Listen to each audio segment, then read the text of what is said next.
Di sini kami dari kelompok 11 ingin menjelaskan dari video kali ini, yaitu tentang menjudulkan konservasi tanah dan air di lahan rawa lebak. Sebelumnya, perkenalkan saya terlebih dahulu, yaitu saya Yoni Setiawan dan ada saudara saya Prianto, saya Suci Andari, saya Desia Ibu Hadi, saya Intan Sabrina, saya Emranya Bukhari. Selamat menyaksikan video kami tentang konservasi tanah dan air di lahan rawa lebak. Semoga bermanfaat. Terima kasih semuanya. Dadah. Jadi teman-teman, kali ini kita akan membahas soal konservasi tanah dan air di lahan rawa lebak. Walaupun lokasi sekarang itu nggak rawa asli, bisa dibayangin kalau di musim hujan lahan di sini bisa tergenang air cukup lama, dan kalau di musim kemarau airnya bisa surut sampai kering. Rawa lebak ini punya dua sisi.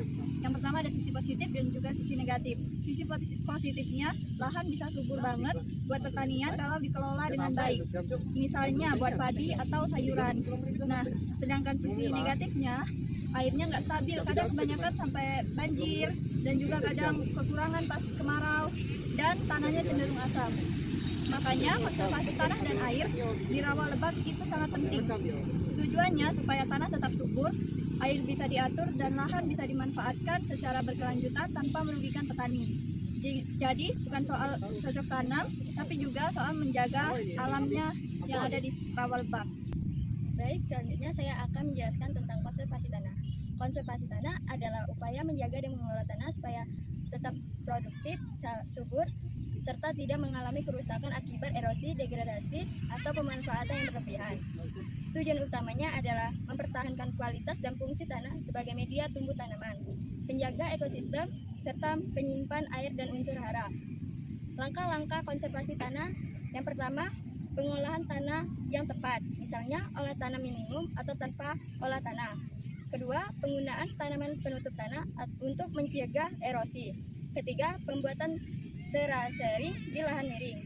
Keempat, rotasi tanaman untuk menjaga kesuburan tanah.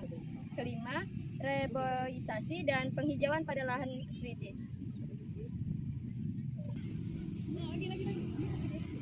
Oke, saya akan menjelaskan metode dan manfaat konservasi tanah. Untuk metode, ada 3 metode konservasi tanah. Yang pertama yaitu metode mekanik. Metode ini berfokus pada perlakuan fungsi terhadap tanah untuk memperlambat aliran air. Contohnya yaitu pembuatan terasering pada lereng bukit. Terasering ini seperti tangga raksasa yang berfungsi untuk supaya air tidak langsung terjun ke bawah. Untuk metode yang kedua yaitu metode vegetatif. Nah, metode ini adalah metode yang memanfaatkan tanaman untuk menjadi taman alami tanah. Seperti contohnya tanaman kacang-kacangan ini menutupi tanah supaya air tidak langsung jatuh ke tanah. Untuk metode yang ketiga yaitu metode kimia. Metode ini menggunakan bahan-bahan kimia seperti pupuk organik atau bahan lain untuk memperbaiki struktur tanah. Untuk bahan ini biasanya sedikit lebih mahal. Nah, untuk manfaat konservasi tanah yaitu yang pertama meningkatkan produktivitas lahan. Dengan tanah yang subur, maka hasil panen akan menjadi lebih baik. Untuk yang kedua, manfaat yang kedua yaitu mengendalikan banjir dan kekeringan. Tanah yang sehat bisa menyerap air dengan baik sehingga mengurangi risiko banjir. Untuk manfaat yang ketiga yaitu menjaga keanekaragaman hayati. Karena di dalam tanah terdapat jutaan makhluk hidup yang hidup di sana. Jadi, konservasi tanah bukan hanya tugas pemerintah atau petani, tapi juga tugas kita semua. Mari kita jaga tanah kita, karena menjaga tanah berarti menjaga kehidupan di bumi. Terima kasih. Baik, di sini saya akan menjelaskan karakteristik dan masalah yang dihadapi para petani yang mengelola lahan rawa lebak. Untuk karakteristiknya di sini dibagi menjadi 4. Yang pertama itu genangan air. Genangan air dibedakan menjadi 3 tipe, yakni tipe dangkal, tipe tengahan, dan tipe dalam. Untuk tipe dangkal itu kedalaman air berkisar 50 cm, untuk tipe tengahan itu berkisar 50-100 cm, dan tipe dangkal itu berkisar di atas 100 cm. Untuk karakteristik yang kedua itu cekungan tanah datar akibat drainase yang buruk. Dan untuk karakteristik yang ketiga itu lahan rawa lebak memiliki tekstur tanah yang lempung, liat, berpasir. Dan untuk karakteristik yang terakhir itu untuk secara umum lahan rawa lebak memiliki tingkat kesuburan yang rendah. Dan masalah yang dihadapi para petani jika mengelola lahan rawa lebak itu yang pertama kondisi air yang tidak stabil, di mana jika mengalami jika mengalami hujan, lahan rawa lebak akan mengalami kenaikan air. Dan jika terjadi kemarau, lahan rawa lebak akan mengalami kekeringan. Untuk masalah yang kedua itu ada kemasaman tanah. Jadi lahan rawa lebak ini memiliki pirit. Nah, jika terjadi kekeringan di lahan rawa lebak, maka pirit tersebut akan terpapar udara dan akan mengalami oksidasi. Untuk masalah yang ketiga itu ada tanaman yang ditanam di lahan rawa lebak itu harus memiliki varietas khusus dan harus toleran terhadap genangan air dan kekeringan. Untuk masalah yang keempat itu ada kondisi yang lembab itu bisa memicu serangan hama dan merusak hasil panen dari para petani.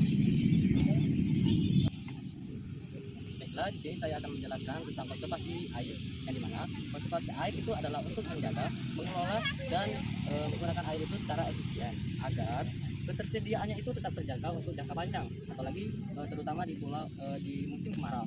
Dan juga tujuannya adalah untuk menjaga kekurangan air, dan kedua itu mengurangi yang namanya erosi, dan terakhir adalah untuk menjaga keseimbangan ekosistem. Nah, kemudian langkah-langkah dalam kita itu konservasi air. Langkah-langkahnya itu yang pertama kita melakukan perencanaannya, di mana menentukan kebutuhan air dan sumbernya. Kemudian ada lagi yang namanya itu mengumpulkan atau penyimpanan, di mana kita itu menangkap air hujan, kemudian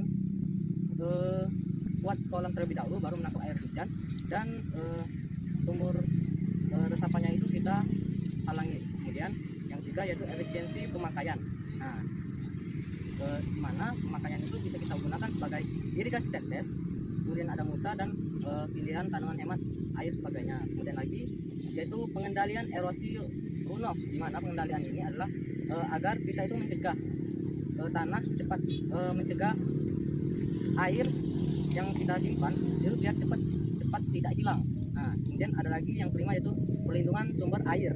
Nah, di mana kita itu menjaga sungai atau tanaman pohon, dan pokoknya kita itu menjaga air itu biar tetap bersih.